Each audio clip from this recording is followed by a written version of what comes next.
నమస్తే, welcome to mid day debate. Telangana అస్తిత్వం నీళ్లు, నిధులు, నియామకాలు మెయిన్గా మనం చూస్తే. సో మరి మలిదశ తెలంగాణ ఉద్యమానికి ప్రాణం పోసిన ఈ 3 సూత్రాల్లో అత్యంత కీలకమైన నీళ్ల చుట్టూ ఇప్పుడు రాష్ట్ర రాజకీయాలు వేడెక్కాయి. ఎన్నో పోరాటాలు చేసి ప్రాణత్యాగాలు చేసి సాధించుకున్న ఈ తెలంగాణలో ఏళ్ళు గడిచినప్పటికీ కృష్ణా జలాల్లో మన నీటి వాటా ఎంత అనే విషయంపై ముఖ్యమంత్రి రేవంత్ రెడ్డి ఎందుకు నోరు మెదపడం లేదంటూ ప్రతిపక్ష బీఆర్ఎస్ తీవ్రస్థాయిలో విరుచుకుపడుతుంది. మరి తుంగభద్ర డ్యామ్ గేట్ల ప్రారంభోత్సవ సంబరాల వేళ కూడా మాజీ మంత్రి బీఆర్ఎస్ సీనియర్ నేత తన్నీరు హరీష్ రావు సంధించినటువంటి ప్రశ్నలు ఇప్పుడు కాంగ్రెస్ ప్రభుత్వానికి పెద్దగా ఊపిరాడకుండా చేస్తున్నటువంటి సిచ్యువేషన్ కనిపిస్తూ ఉంది. అటు కర్ణాటక కానీ ఆంధ్రప్రదేశ్ ముఖ్యమంత్రులతో రేవంత్ రెడ్డి దోస్తీలు చేస్తున్నారే తప్ప తెలంగాణకు దక్కాల్సినటువంటి నీటి హక్కులపై ఎందుకు మాట్లాడడం లేదనే అంశంపైనే ఇప్పుడు మనం మిడ్ డే డిబేట్లో చర్చిద్దాం. మనం మిడ్ డే డిబేట్లో పార్టిసిపేట్ చేస్తూ ఉన్నారు జంగయ్య గారు అనలిస్ట్, అలాగే కార్తిక్ గారు కాంగ్రెస్ నేత. నమస్కారం సార్. నమస్కారం జంగయ్య గారు. నమస్తే కార్తిక్ గారు. నమస్కారం అండి. ఎలా ఉన్నారు సార్? All good.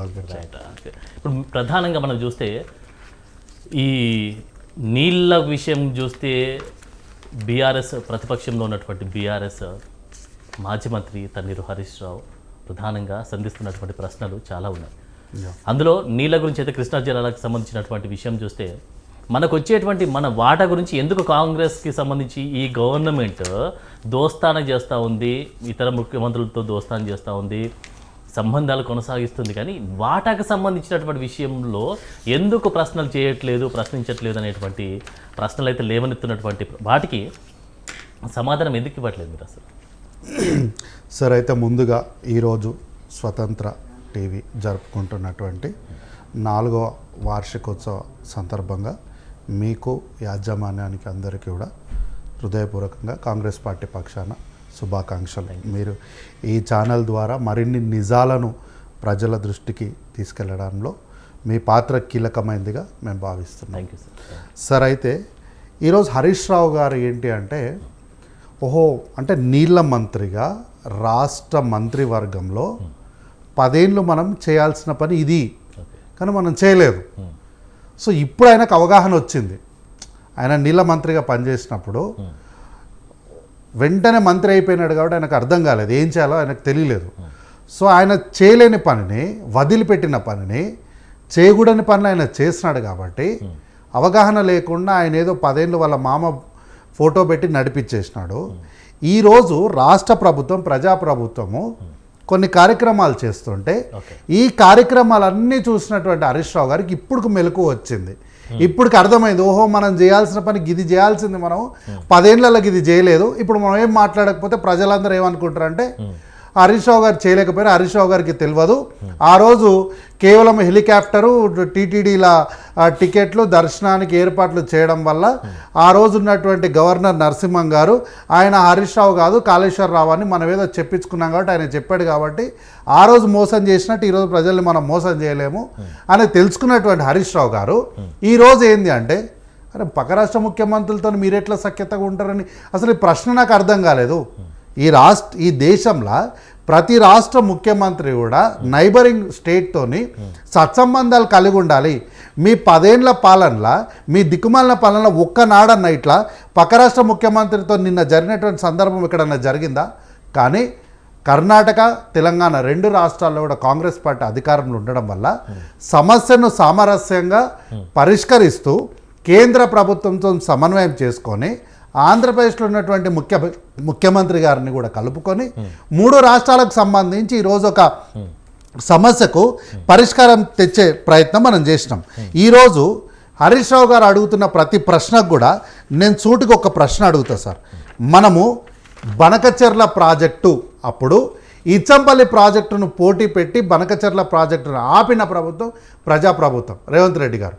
ఆ రోజు వాళ్ళ బనకచెర్లను ముందుకు తీసుకొని వస్తుంటే సింపుల్ ఎక్కువ మనం పోరాటాలు కానీ లేకపోతే రాకెట్ సైన్సు, ప్రజలకు తెలియని టీఎంసీలు, కోటాలు, ఇన్ని విషయాల జోలికి పోలే, సింపుల్గా బనకచెర్లను తేల్చండి అని ఒక్క ప్రతిపాదనను ముందర పెట్టినాం.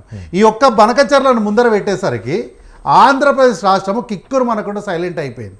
అట్లాగే మీరు 2014 మేనిఫెస్టోలో పేజ్ నెంబర్ 7, పేజ్ నెంబర్ 8 2 పేజీలలో చెప్పినారు సార్ వీళ్ళు. అందులో ప్రముఖంగా వీళ్ళు ఒక పాయింట్ ఏం చెప్పినారంటే 9వ పాయింట్, ప్రాణహిత చేవేల ప్రాజెక్టుకు జాతీయ హోదా కల్పించేందుకు కేంద్ర ప్రభుత్వంపై టీఆర్ఎస్ ఒత్తిడి తెస్తుంది. ఈ ప్రాజెక్టును 5 ఏళ్లలో పూర్తి చేయడానికి టీఆర్ఎస్ చిత్తశుద్ధితో కృషి చేస్తుంది అన్నది 2014లో వీళ్ళు మేనిఫెస్టో.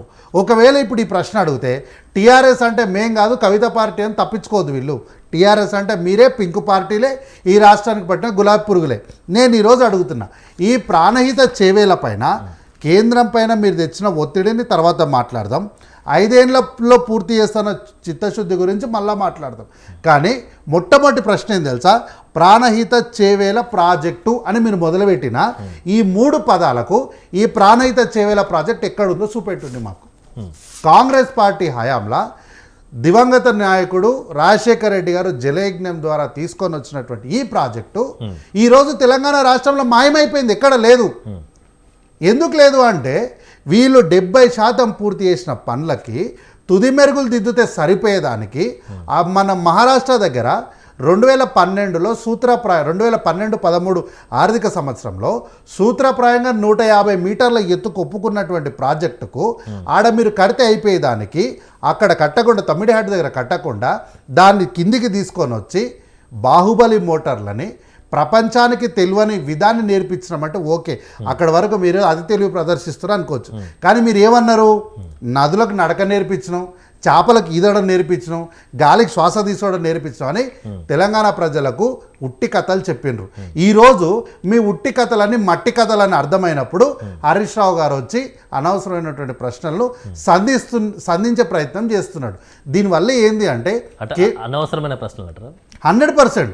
ఎందుకంటే అవగాహన లేనటువంటి హరీష్ రావు గారు ఈరోజు మన పక్క రాష్ట్రంలో కర్ణాటకలో ఉన్నటువంటి నీటి విభేదాలు లేకపోతే నీటి వాటాల పైన మనం ఒక కొలిక్కి తీసుకొని వస్తున్నాం.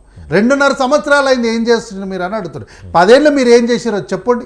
10 ఏళ్ళు ప్రాణహిత చేవేల ఏడవుద్దని 10 ఏళ్ళ నుంచి అడుగుతున్నా నేను.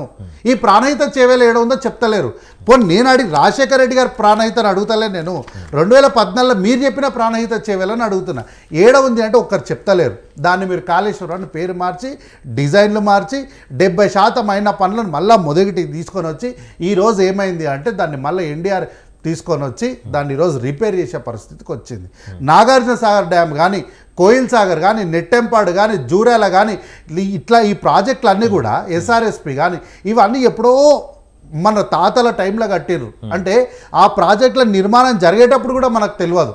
సో ఇట్లాంటి ప్రాజెక్టులను పటిష్టంగా కట్టినటువంటి కాంగ్రెస్ పార్టీ ఈరోజు కూడా రిపేర్ అనే పదం లేదు. ఎక్కడైనా ఓన్లీ మెయింటెనెన్స్ లోపాలే తప్ప రిపేర్ లేదు.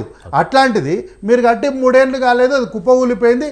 ఏమైందయ్యా అంటే మొదట్లో ఏమన్నారు, ప్రాజెక్ట్ అంతా బలంగా ఉంది అన్నారు, తర్వాత 2 పిల్లర్లకు కేవలం క్రాక్లు వచ్చినాయి అన్నారు, తర్వాత దాన్ని కుంగినాయి అన్నారు, తర్వాత ఒక బ్యారేజ్ పోయింది, ఒక బరాజ్ మాత్రమే పోయింది. ఏందయ్యా అంటే బరాజ్ అంటే వేరు, డ్యామ్ అంటే వేరు, ప్రాజెక్ట్ అంటే వేరు అని కథలు చెప్పే ప్రయత్నం చేసి చివరికి హరీష్ రావు గారు ఒక పెద్ద స్క్రీన్ పెట్టి 147,000 రూపాయలు కాళేశ్వరం ఖర్చు అయినాయి అంటే వీళ్ళుండి ప్రాజెక్ట్ 40 లక్షల కోట్లు కాలేదని అబద్ధాలు చెప్తారు. కార్తీక్ గారు కంటిన్యూ చేద్దాం.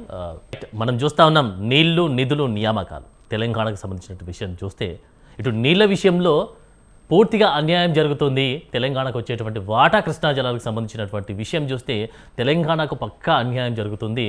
పక్క రాష్ట్రాలు మన నీళ్లను దోచుకెళ్తా ఉన్నాయి, కానీ దోచుకెళ్తున్నా కూడా మనకు వచ్చేటువంటి వాటను రానియకుండా చేస్తున్నా కూడా ఇప్పుడున్నటువంటి కాంగ్రెస్ గవర్నమెంట్ నిమ్మకు నీరెత్తినట్టు వ్యవహరిస్తున్నట్టు బీఆర్ఎస్ ధ్వజమెత్తున్నటువంటి వైనం కనిపిస్తూ ఉంది. ఒకసారి మనం చూస్తాం.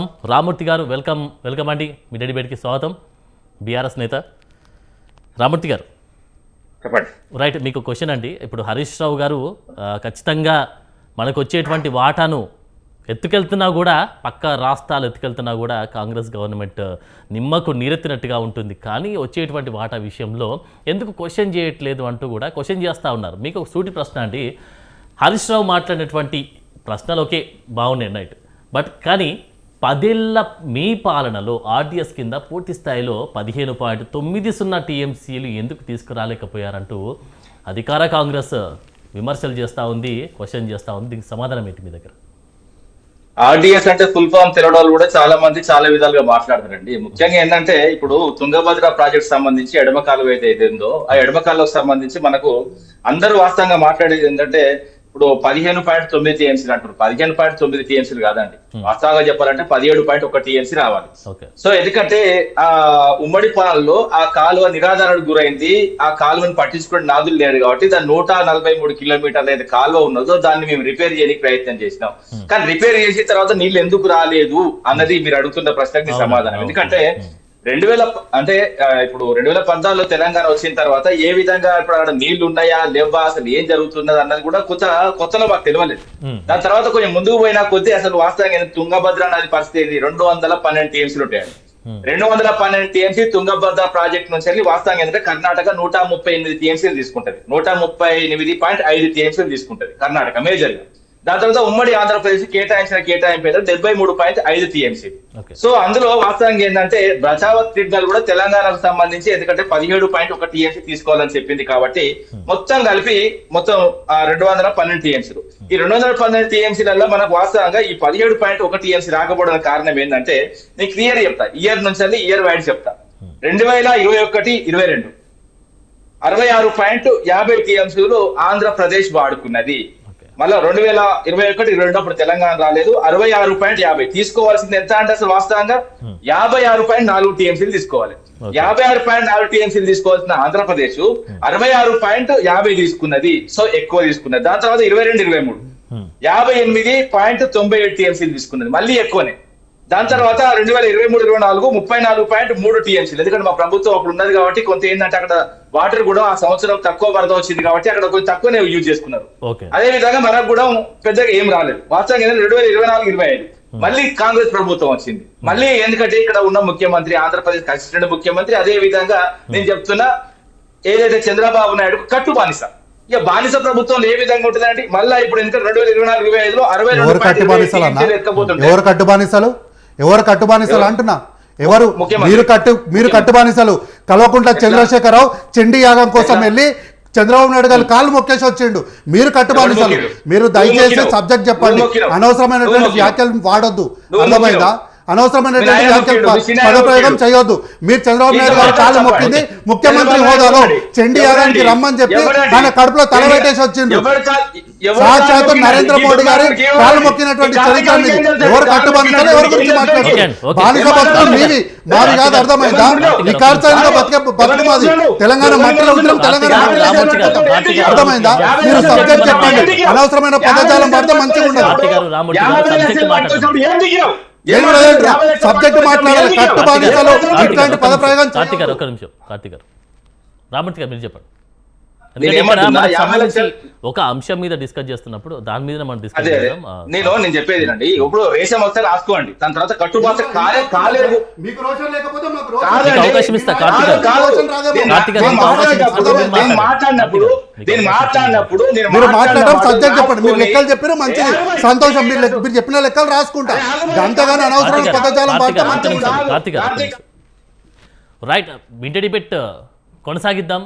ఈ చర్చలు కేవలం మనకు సంబంధించి టాపిక్ మాత్రమే డిస్కస్ చేయాలి, పక్కదారి పట్టించే అవకాశం చేయకూడదు. రైట్. ఒకసారి జంగే గారితో మాట్లాడదు. జంగే గారు మీరు చెప్పండి, మొత్తానికైతే తెలంగాణకు సంబంధించి ఖచ్చితంగా నీళ్లకు సంబంధించి ద్రోహం జరుగుతుందా? ఇటు కర్ణాటక కానీ ఇటు ఏపీ కానీ మన నీళ్లను ఎత్తుకెళ్తా ఉంటే కాంగ్రెస్ గవర్నమెంట్ నిమ్మకు నీరెత్తినట్టు వ్యవహరిస్తుంది అంటూ విమర్శలు వ్యక్తమవుతున్నటువంటి కనిపిస్తూ ఉంది. రైట్. రామూర్తి గారు ఒక్కసారి మనం జంగే గారితో మాట్లాడాక మీ దగ్గరకు వస్తానండి. ఒక్క సెకండ్. లేదండి, ఎందుకంటే సబ్జెక్ట్ అటాచ్ పోతుంది. ఎందుకంటే నేను ఆల్రెడీ క్లియర్ గా ఇప్పుడు 2021-24 వరకు ఆంధ్రప్రదేశ్ కర్ణాటక కూడా వాస్తవంగా ఏంటంటే 138.5 టీఎంసీలు కానీ 140 టీఎంసీలు ఆల్రెడీ ఎత్తుకుంటున్నది కాబట్టి సో అక్కడ నీళ్ళు లేవు. 212 టీఎంసీలలో 210 టీఎంసీలు ఆల్రెడీ పోయినాయి. డెడ్స్ వాస్తవంగా 5 టీఎంసీలు అంటే కథ నీళ్ళు లేవు.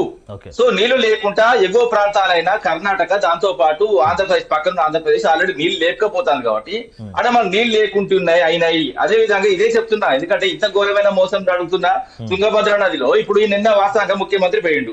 అసలు ముఖ్యమంత్రి ఇప్పుడు ముఖ్యంగా ఈ సమయంలో కేసీఆర్ గారు ముఖ్యమంత్రి ఉంటే దానికి పోనే పోకపో ఎందుకంటే అక్కడ కృష్ణా నది వాటల గురించి చర్చ కాదు, అది ఓన్లీ ఏదైతే కృష్ణా నదిలో కలవడానికి ముందు ఏదైతే వాస్తవంగా తుంగభద్ర నది ఉందో దాని అంశం, దానిలో వాస్తవంగా మనకు రావాల్సిన 17.1 TMC నీళ్లు లేవు.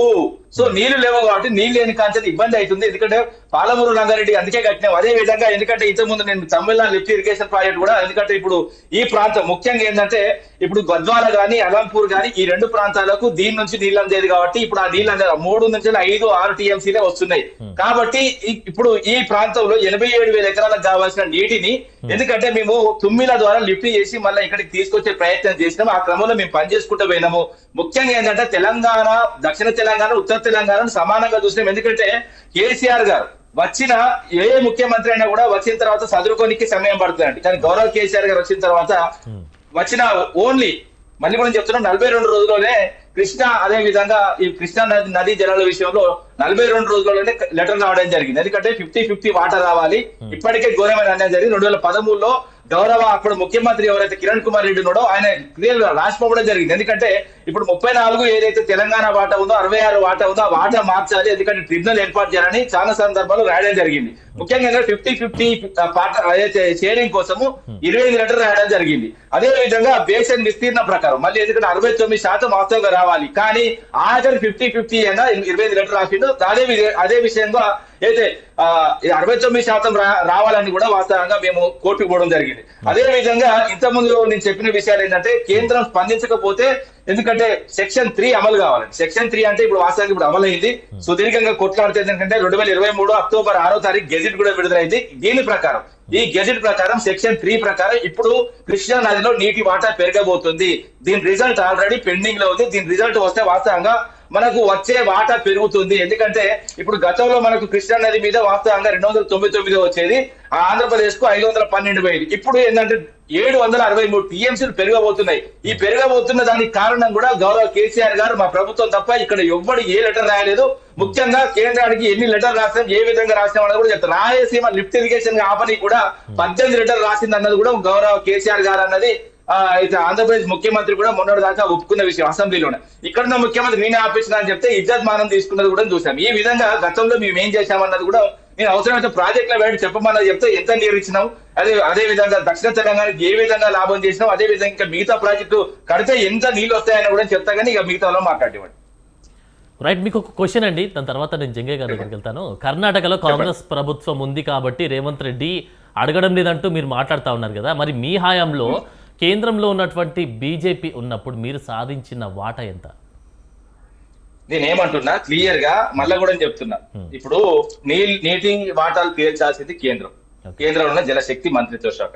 నేను కాదు, మీరు కాదు, గౌరవ కేసీఆర్ గారు కూడా అందుకే లెటర్ రాసింది కదా ఇప్పుడు. ఎందుకంటే సుదీర్ఘంగా తెలంగాణ ఏర్పడక ముందే వాస్తవంగా ఈ వాటా 34%, అదేవిధంగా 66% ఉండే. దాని విషయంలో రాష్ట్రం వచ్చిన 42 రోజులు అంటే కృష్ణా జలాల వాటాలను పంచవలసిందిగా కోరింది వాస్తవం గౌరవ కేసీఆర్ గారు. 50-50 ఎందుకంటే 50-50 వాటా కోసం ఎందుకంటే 28 లెటర్ రాసిండు. అదే విధంగా బేసన్ ప్రకారం 69% రావాలని సుదీర్ఘంగా కొట్లాడి సెక్షన్ 3 అప్లై కోసము కొట్లాడి తిరిగి సాధించడం. సెక్షన్ 3 అప్లై అయినట్టునే మన నీటి వాటా మనకు వచ్చినట్టు, కానీ అఫీషియల్ గా వచ్చేది ఉంది. ఎందుకంటే కేంద్రం దగ్గర పెండింగ్ ఉంది. కేంద్రంలో ఉన్న బీజేపీ పార్టీకి తెలంగాణ అంటే ఎప్పుడు కూడా మళ్ళా కూడా చెప్తున్నా, ఎప్పుడు కూడా వాళ్ళ ప్రేమ లేదు. ఒక సుష్మా స్వరాజ్ తప్ప మిగతా వాళ్ళందరూ వనస్థికాలు, దేనికి పనికిరాడు. తెలంగాణ మీద కొంచెం కూడా సోయిలు ఉండాలి కూడా చెప్తున్నా. ఆ విషయంలో సెక్షన్ 3 ప్రకారం ఇప్పుడు 763 TMCలు రాబోతున్నాయి అంటే కృష్ణా మీద.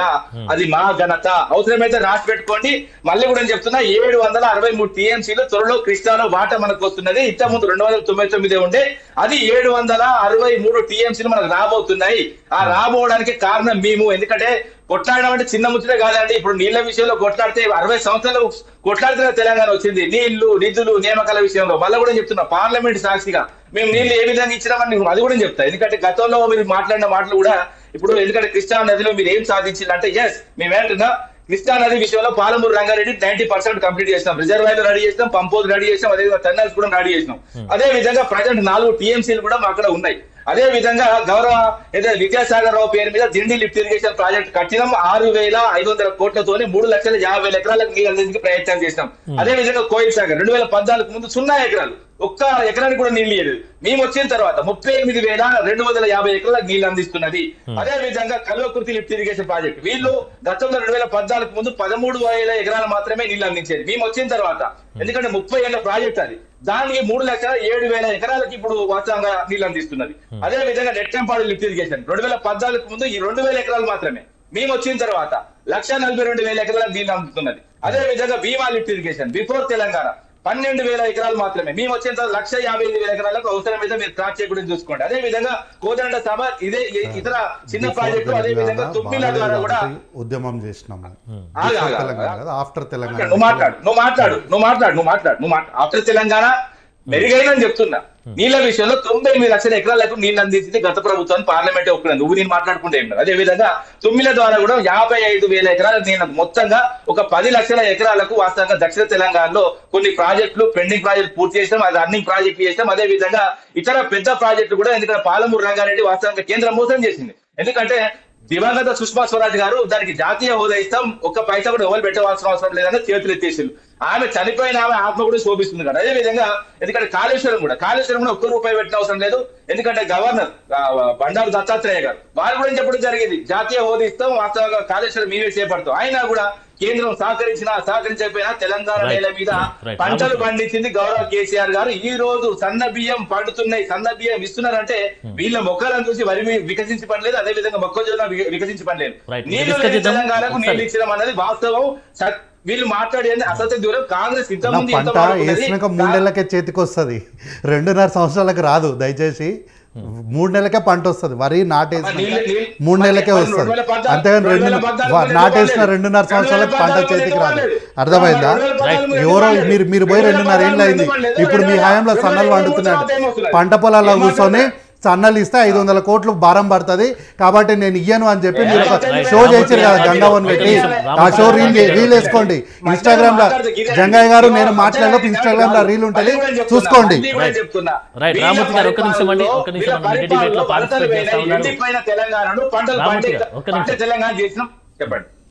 ఒక్క నిమిషం. మైనాల గోవర్ధన్ గారు సీనియర్ ఇరిగేషన్ ఎక్స్పర్ట్. నమస్కారం sir, welcome to media debate. Right, ఒకసారి జంగయ్య గారితో మాట్లాడినాక మనం గోవర్ధన్ గారి దగ్గరికి వెళ్దాం. జంగయ్య గారు మీరు చెప్పండి, మొత్తానికైతే తెలంగాణ రాజకీయాల్లో ఎప్పుడూ నీళ్ళ సెంటిమెంట్ అనేది చాలా బలంగా వినిపించి పనిచేస్తున్నటువంటి ఒక మాటగా మనం చూస్తూ ఉన్నాం. ఇది చాలా ప్రాబ్లం ఫేస్ చేస్తున్నటువంటి ఇష్యూ. బట్ ఏంటంటే ఇప్పుడు హరీష్ రావు లేవనెత్తినటువంటి ఈ పాయింట్లు రేవంత్ రెడ్డి ఇమేజ్ని డ్యామేజ్ చేయగలవా ఏంటి, అసలు డీటెయిల్స్ ఏంటి? 100% అండి. ఎందుకంటే ఇంతకుముందు కాంగ్రెస్ నాయకులు కానీ అదేవిధంగా టీఆర్ఎస్ నాయకులు అంటే బీఆర్ఎస్ నాయకులు కానివ్వండి మాట్లాడిన సందర్భం మనం చూసాము. సరే, ఎవరి ప్రభుత్వం వారికి గొప్పగా ఉండొచ్చు, ఎవరు చేసినటువంటి పనులు వాళ్ళు గొప్పగా చెప్పుకోవచ్చు, కానీ వాస్తవాలు మనము కనుమరుగైతే కావు కదా. చరిత్ర అనేది ఒకటి ఉంటుంది. గతంలో మనం చూసుకున్నట్లయితే వైఎస్ రాజశేఖర రెడ్డి గారు 2004లో మనము చూసిన ఏదైతే రాజశేఖర రెడ్డి గారు 2004లో కృష్ణా బేసిన్ నుంచి పెన్నా బేసిన్ చివరి ప్రాంతం వరకు కూడా నీళ్లు తరలించకపోవడానికి ప్రాజెక్ట్ కుట్రకు అప్పుడే తెరలేపారు. అంటే దీన్ని ఉద్దేశించే మన ప్రాంతం అభివృద్ధి ఎడారి కావద్దన్న ఒక ఆలోచన విధానంతో తెలంగాణ కావాలని ప్రతి ఒక్కరూ తెలంగాణ వాది అయిన ప్రతి ఒక్కరు కూడా ముందుండి చేసినటువంటి ఫలితమే 2014 మన తెలంగాణ రాష్ట్ర ఆవిర్భావం. అలాంటి సందర్భంలో తర్వాత కూడా ఈ రోజు కూడా ఇంకా ప్రాజెక్టులు కట్టుకుంటూ అక్రమ ప్రాజెక్టులకు కూడా మనం అడ్డు చెప్పకపోతే ఎవరైనా తెలంగాణ ద్రోహిగా మిగిలిపోవాల్సినటువంటి అవసరం ఉంటుంది. ఎందుకంటే ఈ విషయం ఎందుకు చెప్తున్నామంటే ఏపీ ప్రభుత్వము అక్కడ చంద్రబాబు నాయుడు గారు గతంలో మనం చూసుకున్నాము, తెలంగాణలో ప్రాజెక్టులు కడుతుంటే మనకు ఆల్రెడీ కాళేశ్వరం ప్రాజెక్టును అడ్డుకున్నందుకు 2018లోనే చంద్రబాబు జలవనరుల శాఖకు కానీ అదేవిధంగా అపెక్స్ కౌన్సిల్ కు అదే గ్రీన్ ట్రిబ్యునల్లో కేసులు కూడా వేయడం జరిగింది. అడ్డుకోవాలని చెప్పేసి ఎన్నోసార్లు వారు లెటర్లు ఇవ్వడం జరిగింది. అంటే మేకవన్య పులి అని చెప్పొచ్చు. ఇక్కడ ఆంధ్ర ప్రాంత నాయకుల గురించి నేను మాట్లాడుతున్నాను. చంద్రబాబు నాయుడు గారు ఎంతసేపు వారి ప్రాంత అభివృద్ధి కోసం, అంటే వారి ప్రాంతం మీద వారికి ప్రేమ ఉండొచ్చు, కానీ మన ప్రాంతం మీద అసూయ అనేది తప్పది. అలాంటి వారితో మనము స్నేహం చేసినప్పుడు చాలా జాగ్రత్తగా ప్రవర్తించాల్సిన అంశం ఇది. ఎందుకంటే ఎక్కడికక్కడ వారి ప్రాంత అభివృద్ధి కోసం వారి ప్రయత్నాలు కానీ వారి నాయకత్వం కానీ అక్కడ చూపించుకుంటున్నారు. కానీ వారితో పాటు మనం కలిసి ఉన్న పొరుగు రాష్ట్రాలకు నిన్న జరిగినటువంటి తుంగభద్ర ఏదైతే ఉందో కర్ణాటకలోని ప్రాంతానికి సరే వాళ్ళ ఇన్విటేషన్ ఇవ్వడము, మన ముఖ్యమంత్రి గారు గౌరవంగా అక్కడికి వెళ్ళడం, మంచిదైనప్పటికీ కూడా వాళ్ళు కట్టేటువంటి అక్రమ ప్రాజెక్టులు ఏది ఉన్నప్పటికీ కూడా అడ్డు చెప్పాల్సింది. తుంగభద్ర అనేది కొత్తది కాదు. 75 సంవత్సరాల నుంచి ఉన్నటువంటి గేట్లు రిపేర్ చేసుకుని కొత్త పెట్టుకోవడానికి ఇనాగ్రేషన్ చేసుకున్నటువంటి దాని సందర్భంలో కేంద్ర మంత్రి పాటిల్ గారు రావడము, సరే అక్కడ 3 రాష్ట్రాల జలవనరుల సమస్యలు పరిష్కరించమన్నారు. కానీ ఏం పరిష్కరించడం ఏందనేది ఒక మెమోరాండం కానీ అది చెప్పకపోవడము, శ్వేతపత్రం కానీ విడుదల చేయకపోవడం కొంతవరకు అనుమానాలకు దారితీస్తుందని ఇక్కడ చెప్పొచ్చు. ఇంకొక విషయం ఎక్కడికక్కడ కూడా చెప్పుకోవాలనుకుంటే మాత్రము ఏ ప్రాంతం కొత్త ప్రాజెక్టులు ఏది కట్టినప్పుడు కేఆర్ఎంబితో కానీ జిఆర్ఎంబితో కానీ అపెక్స్ కౌన్సిల్లో కానీ అదేవిధంగా సెంట్రల్ వాటర్ కమిషన్ కానీ పర్యావరణ శాఖ అనుమతులు తీసుకోవాలి. కానీ ఇవన్నిటి కూడా ఏవి తీసుకోకుండా కేంద్రం నుంచి ఎలాంటి అనుమతులు లేకుండానే కొత్తగా అంటే తెలంగాణని వదిలిపెట్టేసేసి దిగున ఉన్నటువంటి మనది ఏదైతే టీడీపీ అధికారంలో ఉన్నటువంటి మన ఆంధ్రప్రదేశ్ కానీ కర్ణాటక కానీ అక్కడ అనుమతులు తీసుకోకపోయినా అక్కడి నుంచి బడ్జెట్లో కేటాయింపు తీసేసుకొని కొత్త ప్రాజెక్టులు కట్టుకొని మనల్ని ఎడారి చేస్తుంది అన్నప్పుడు ఖచ్చితంగా ప్రతి ఒక్కరము కొట్లాడాల్సిన అవసరం ఉంది పార్టీలకు అతీతంగా. ఎందుకంటే కేంద్రం మెడల్ నుంచి అంటే కేంద్రంలో ఉన్నటువంటి బీజేపీ ప్రభుత్వం అయినప్పటికీ రాష్ట్రంలో ఉన్న కాంగ్రెస్ ప్రభుత్వం అయినా ఏ పార్టీ అయినా కానీ ప్రజల విషయానికి వచ్చేసరికి ప్రజల కోసం మనం ఉన్నాం కానీ మన కోసం ప్రజలు కాదని చెప్పి అది ఎలక్షన్లో మాత్రమే మనం రాజకీయాలు చేయాలి. కానీ ఇక్కడ కాంగ్రెస్, బీఆర్ఎస్, బీజేపీ అని కాదు, తెలంగాణ నీళ్ల కోసము ప్రతి ఒక్కరు ఒక్కతాటిపైన నడవాల్సిన అవసరం కూడా ఉంది. గతంలో ఎప్పుడు కూడా ఏ రాజు ఏది తీసుకున్నా కానీ ఆంధ్ర పాలకుల పరిపాలనలో ఖచ్చితంగా నీటి సమస్య కానీ నిధుల విషయంలో కానీ తెలంగాణను వెనుకబడేసిర్రు. వాటి అన్నిటిని గుర్తించి ఈ రోజు కళ్ళు తెరిచి ఈ రోజైనా మళ్ళీ మనం ఆ కోవలకు చెందకుండా వారు చేసేటువంటి పాచికలలో మనం పడకుండా వాటిని అన్నిటిని సమర్థవంతంగా ఎదుర్కోవాల్సిన అవసరం ఉంది. కావున దయచేసి ప్రతి ఒక్కరు కూడా మీరు గతంలో మీరేం చేసారు ఇప్పుడు మేమేం చేస్తున్నాము అని చెప్పేసి గతం చెప్పుకోకుండా కనుక ఇప్పుడు మీరు చేసిన దానికి అనకుండా ఏదున్నా కానీ గతం మీరు చేయలేదని చెప్పేసి కదా ఈ రోజు కొత్త ప్రభుత్వాన్ని వీళ్ళు చేసింది. కానీ ఈ రోజు మనం అనుకుంటున్నాం ఏమనుకుంటున్నాం అంటే మీరు ఆ రోజు చేసింది ఏంది, మేము ఈ రోజు చేస్తున్నది ఏంది అంటే ఒకరి మీద ఒకరు బుద్ధ జలుపుకునే ప్రయత్నం చేస్తున్నారు. కానీ సమస్యకు పరిష్కారం చెప్పాలా, కానీ సమస్యను క్రియేట్ చేయదు, సమస్యను పెద్ద చేయదు. కానీ కాళేశ్వరం గురించి ఇంతకుముందు మిగతా ప్రాణహిత గురించి మాట్లాడుతున్నప్పుడు ప్రాణహిత కొనసాగింపే కాళేశ్వరం అని చెప్పేసి అప్పుడు కేంద్రానికి కూడా ఒక రిప్రజెంటేటివ్ ఇవ్వడం జరిగింది. అంటే ప్రాణహిత కొనసాగింపు కాళేశ్వరం. కానీ ఈ కాళేశ్వరం ప్రాజెక్టు కొత్తదని మాత్రం ఇక్కడ కాదు. అంటే ఇంతకుముందు పెద్దలు అడిగారు కాంగ్రెస్ నాయకులు ఏదో ప్రాణహిత అని చెప్పేసి విషయము. అంటే సరే ఏదేమైనప్పటికీ కూడా మన ప్రజలు కానీ మన సాగునీరు కానీ తాగునీరు కానీ భవిష్యత్తులో ఇబ్బంది ఉండొద్దు. భవిష్యత్తు ప్రజలకు మనం ఇవ్వాల్సింది ఏంది, మన వారసత్వంగా ఇవ్వాల్సినటువంటి నీళ్లు లేకపోతే ఏది లేదండి. ఎందుకంటే పంటలు వండవు, సాగునీరు తాగునీరు లేకపోతే జనాలు అసలు బ్రతికేటువంటి ఏ పశుపక్షాదులు కూడా బ్రతకవు భూమి మీద. సో అంతటి ఇంపార్టెంట్ అయినటువంటి జలం అంటే నీరు లేకపోతే ఎడారి అయితే ఎలాంటిది ఉండదు. కనుక భవిష్యత్తు తరాలకు మనం అందించాల్సిన అవసరం ఉంది. ప్రతి ఒక్కరు కూడా భేషజాలకు పోకుండా కోపతాపాలు లేకుండా పార్టీలన్నీ పక్కకు పెట్టేసి మనకు అవసరం వచ్చినప్పుడు ఖచ్చితంగా మనం ఈరోజు కేంద్రంతో ఫైట్ చేయాల్సినటువంటి సందర్భం తప్ప ఒకరి తప్పులు ఒకరు ఎత్తి చూపుకొని మనం ఇక్కడ ఈ డిబేట్లలో పర్సనల్ గా పోయేసో దాని వలన ఉపయోగం లేదు. కానీ ఈ రోజు చేస్తున్నటువంటి రేవంత్ రెడ్డి గారు సఖ్యతతో ఉండడం కూడా ఒక కాడికి ఒక ఇంతు మంచితనం. ఎందుకంటే అక్కడ బీజేపీ పార్టీ సమస్యలకు కానీ బడ్జెట్లో కేటాయింపులకు కానీ లేదంటే నీళ్ళ విషయంలో కానీ ఇలా ఏది సహాయ సహకారాలు అందించాలన్నప్పుడు ఖచ్చితంగా సఖ్యతగా ఉంటేనే చేస్తుంది ఏ ప్రభుత్వం అయినా. కానీ అదే సఖ్యత లేదు అని చెప్పేసి గతంలో రేవంత్ రెడ్డి గారు మీరు బీఆర్ఎస్ పాలనలో సఖ్యతలో లేకపోవడం వల్లనే మనకు రాలేదు అని చెప్పేసి మేము సఖ్యతగా ఉంటున్నాము అని చెప్తున్నారు. కానీ నిజంగా సఖ్యతగా ఉండడం వలన మనలకు ఎంతవరకు లబ్ధి పొందింది ఈ 30 నెలల కాల వ్యవధిలో అది మాత్రం చెప్పలేకపోతున్నారు రేవంత్ రెడ్డి గారు. సరే మీరు స్నేహపూర్వకంగా పక్క రాష్ట్రాలతో కానీ ప్రధానమంత్రి గారితో కానీ ప్రతి ఒక్కరితో స్నేహపూర్వకంగా ఉంటూ మన తెలంగాణ యొక్క రావాల్సినటువంటి నిధులు నియామకాలు ఎందుకు రాలేకపోతున్నాయి కూడా దృష్టి సారించాల్సిన అవసరం ఉంది. ఎంతసేపు మనము చెప్తున్నాం తప్ప ఇక్కడ నిజంగానే కూడా ఎంతవరకు సక్సెస్ అయినా అనేది మాత్రం ఆలోచించాల్సిన అంశము.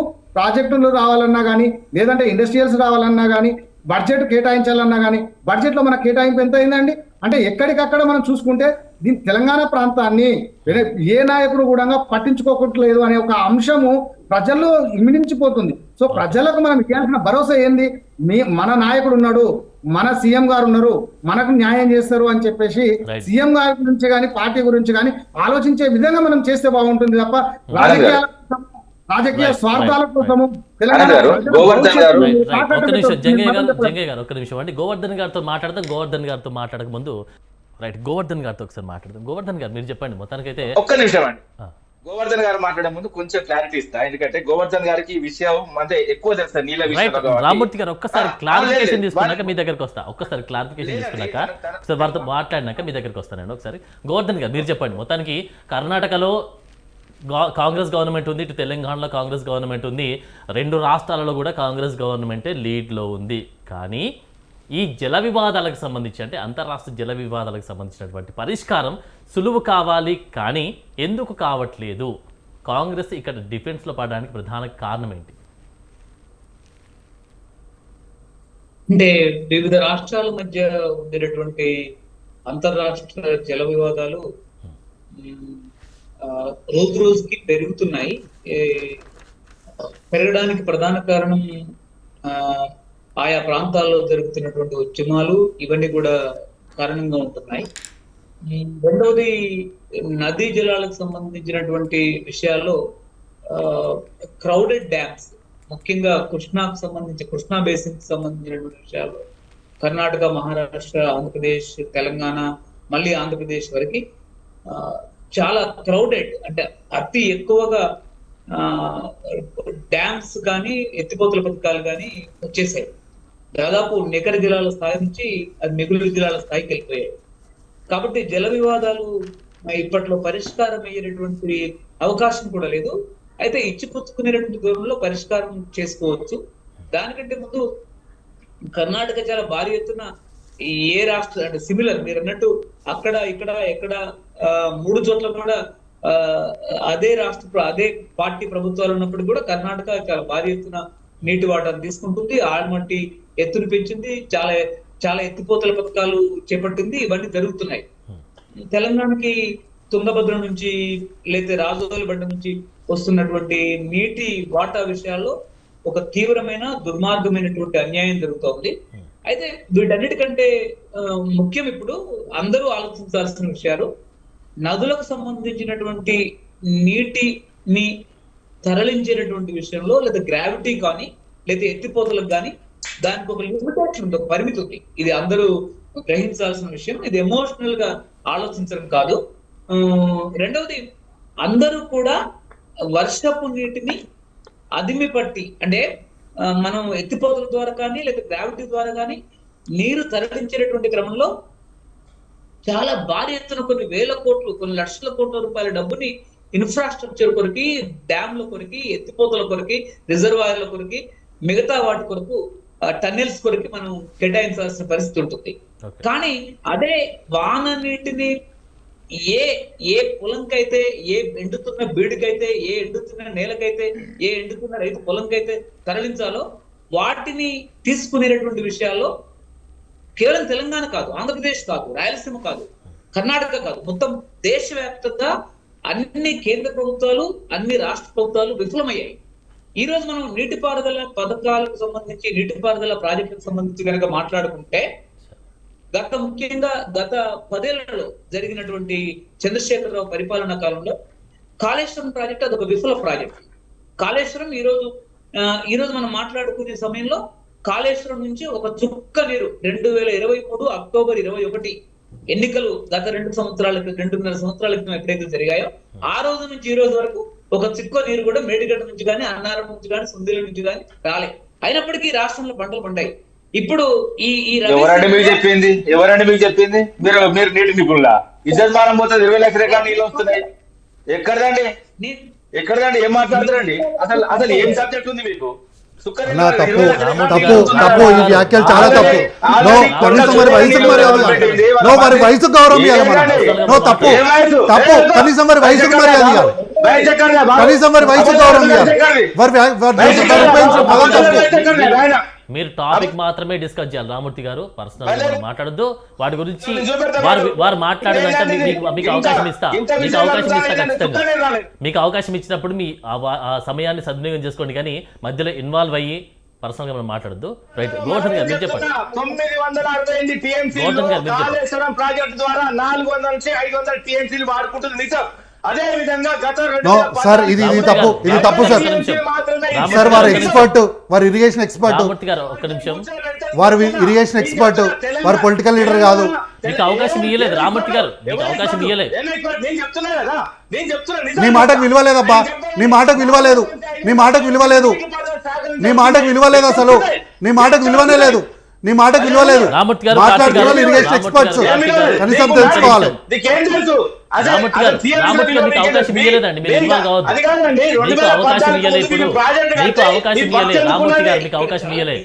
గోవర్ధన్ గారు మాట్లాడుతున్నారు, వారు మాట్లాడినాక మీరు మాట్లాడండి. మీరేం మాట్లాడతారు? గోవర్ధన్ గారు మీరు మాట్లాడండి.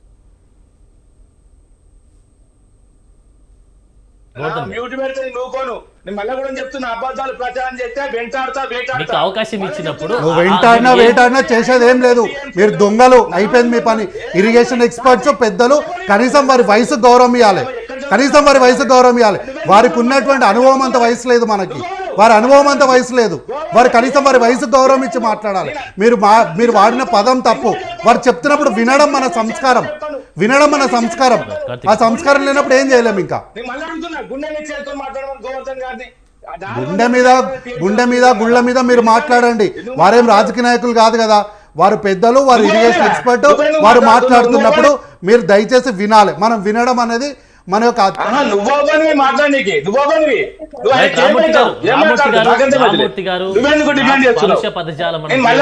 రామూర్తి గారు నేను చెప్పేది వినండి ఒక్క నిమిషం. రామూర్తి గారు మీకు అవకాశం ఇచ్చినప్పుడు మీరు మాట్లాడండి. కార్తీక్ గారు మీరు కూడా అవకాశం ఇచ్చినప్పుడు మీరు మాట్లాడండి. గోవర్ధన్ గారు మీరు చెప్పండి.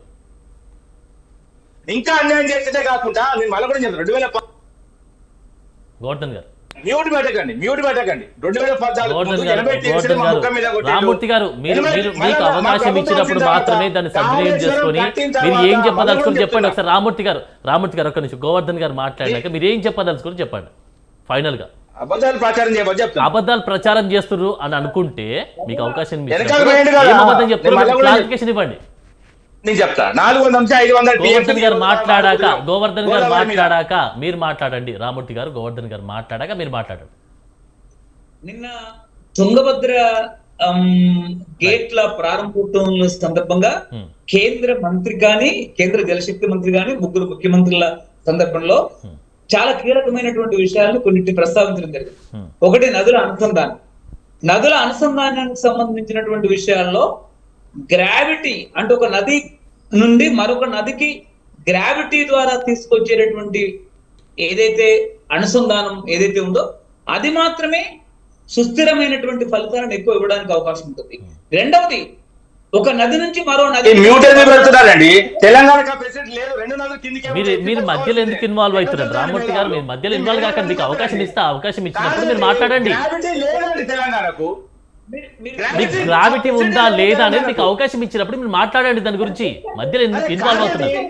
ఇలాంటి మేధావులు నేను చెప్తున్నా, ఇలాంటి మేధావులు తెలంగాణ నేల మీద అవమానకరం. నేను చెప్తున్నా కదా, సార్ తప్పు సార్ చర్చ యొక్క శాంటిటీ మిస్ అవుతుంది. Please right. గోవర్ధన్ గారు ఒకసారి మీరు చెప్పండి ఫైనల్ గా. అసలు గోవర్ధన్ గారు ఒక్క నిమిషం, రామూర్తి గారు గోవర్ధన్ గారు ఒక్క నిమిషం. గోవర్ధన్ గారు మీరు ఫైనల్గా ఒక మాట చెప్పండి. అసలు ఏంది ఈ వివాదానికి పరిష్కారం ఏంటి?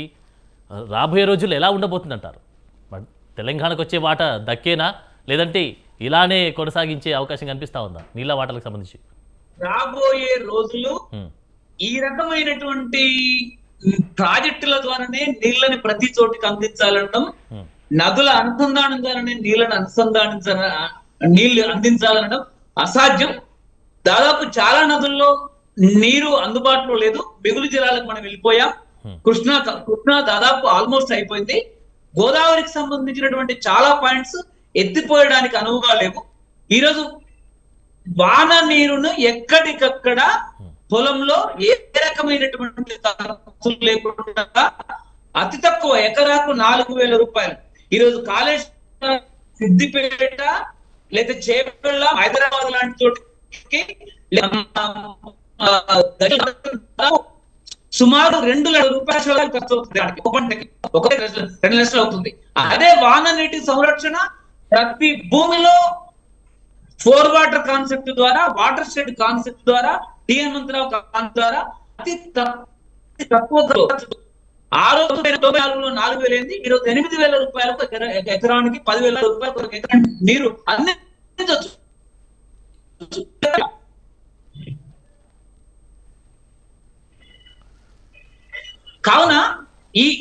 రీత్యా మనం ఈరోజు కేవలం నదుల అనుసంధానము రైట్ రైట్ ఇది మొత్తానికైతే కృష్ణా జలాలకు సంబంధించినటువంటి వివాదం రాను రాను ముదురుతుంది తప్ప పరిష్కారం అయ్యేటువంటి మార్గాలు అయితే కనబడట్లేదు. ఇప్పుడున్నటువంటి కాంగ్రెస్ గవర్నమెంట్ చెప్తా ఉన్నటువంటి విషయం ఏంటంటే ఇక రాబోయే రోజుల్లో కూడా మనం డెవలప్ చేసుకుందాం, జలాల విషయంలో కూడా ముందు మనం తెలంగాణకు వచ్చేటువంటి వాటాను కూడా దక్కించుకునే ప్రయత్నం చేద్దామంటూ చెప్తా ఉంది.